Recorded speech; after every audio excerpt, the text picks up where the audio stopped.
ও আমার প্রিয় দাদা দিদি ও সহপাঠীদের ভালোবাসা জানিয়ে আজকে সর্বধর্ম পাঠ শুরু করছি।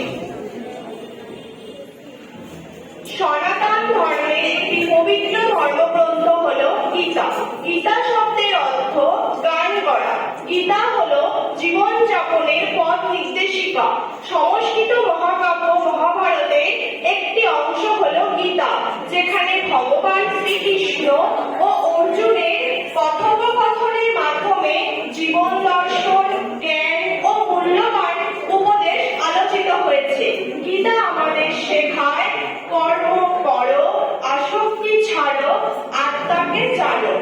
আমরা আজ গীতার তৃতীয় অধ্যায় কর্মযোগ ও চতুর্থ অধ্যায় জ্ঞান যোগের অন্তর্গত নির্বাচিত কিছু অংশ পাঠ করছি। ওম নমঃ ভগবতে বাসুদেবায়।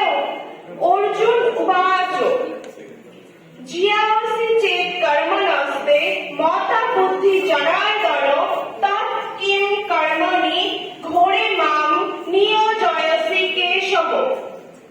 অর্জুন বললেন, হে জনার্দন, যদি তোমার মতে কর্ম অপেক্ষা বুদ্ধি শ্রেষ্ঠ, তবে হে কেশব, আমাকে হিংসাত্মক কর্মে কেন নিযুক্ত করিতেছ? ব্যামিশ্রেণেব বাক্যেন বুদ্ধিম মোহে অশিবমে তদেকং বদে নিশ্চিত্ত এন শ্রেয়হমামুন্নয়। বিমিশ্র বাক্য দ্বারা কেন আমার মনকে মোহিত করিতেছ? যাহা দ্বারা আমি শ্রেয় লাভ করিতে পারি, সেই একটি পথ আমাকে নিশ্চিত করিয়া বলো। শ্রী ভগবান উবাচ লোকেস্মিন দ্বিবিধা নিষ্ঠা পুরা ভোক্তা ময়া নঘ জ্ঞান যোগেন সাংখ্যনাম কর্ম যোগেন যোগিনাম। হে অনন্ত, ইহলোকে দ্বিবিধা নিষ্ঠা আছে, ইহা পূর্বেই বলিয়াছি। সাংখ্যদিগের জন্য জ্ঞান যোগ এবং কর্মীদিগের জন্য কর্মযোগ।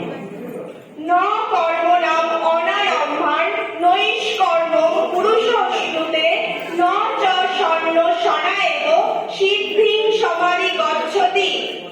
কর্মচেষ্টা না করিলেই পুরুষ নৈষ্কর্ম সিদ্ধি লাভ করিতে পারে না, অর্থাৎ কর্মবন্ধন হইতে মুক্তি লাভ করিতে পারে না, আর কর্মত্যাগ করলেই সিদ্ধি লাভ হয় না।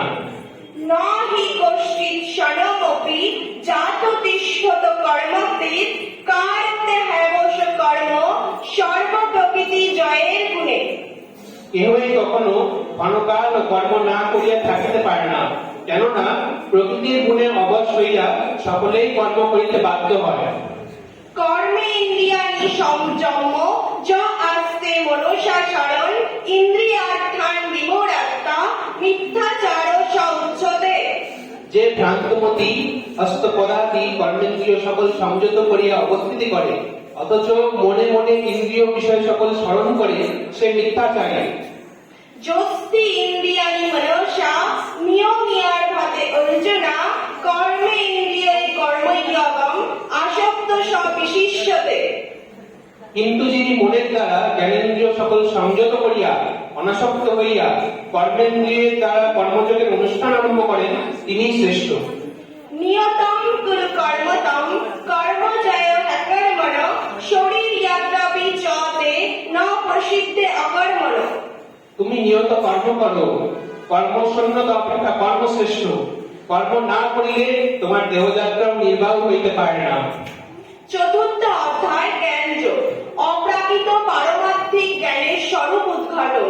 এই অধ্যায়ে বর্ণিত হয়েছে আত্মার চিন্ময় তত্ত্ব, ভগবান তত্ত্ব এবং ভগবান ও আত্মার সম্পর্ক। শ্রী ভগবান উবাচ ইমং বিবস্বতে যোগম প্রক্তবান অহম অব্যয়ম বিবস্বান মনরে প্রাহ মনোর ইচ্ছা কবে ব্রবীত। শ্রী ভগবান বললেন, এই অব্যয় যোগ আমি সূর্যকে বলিয়াছিলাম। সূর্য সপুত্র মনুকে এবং মনু সপুত্র ইক্ষাকুকে ইহা বলিয়াছিলেন। এবং পরম্পরা প্রাতম ইমং রাজর্ষয় বিদু সকালেনেহ মহতা যোগ নষ্ট পরন্তপ। এই রূপে পুরুষ পরম্পরাপ্রাপ্ত এই যোগ রাজর্ষিগণ বিদিত ছিলেন। হে পরন্তপ, ইহলোকে সেই যোগ দীর্ঘকাল বসে নষ্ট হইয়াছে।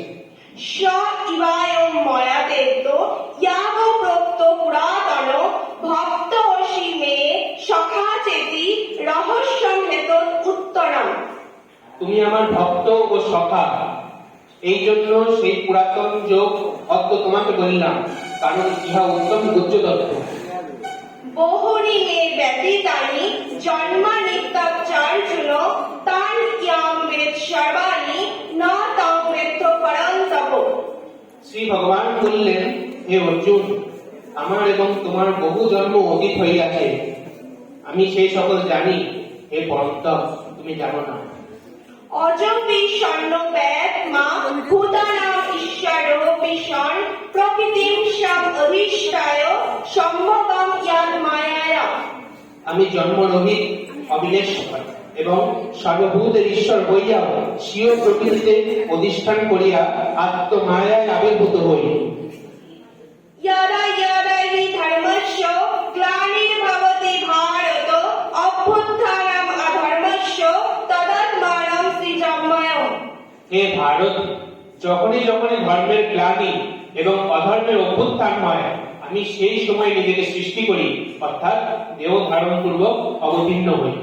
परित्राणाय साधूनां विनाशाय च दुष्कृतं धर्म संस्थापनार्थाय सम्भवामि योगे योगे। সাধুগণের পরিত্রাণ, দুষ্টদিগের বিনাশ এবং ধর্ম সংস্থাপনের জন্য আমি যুগে যুগে অবতীর্ণ হই।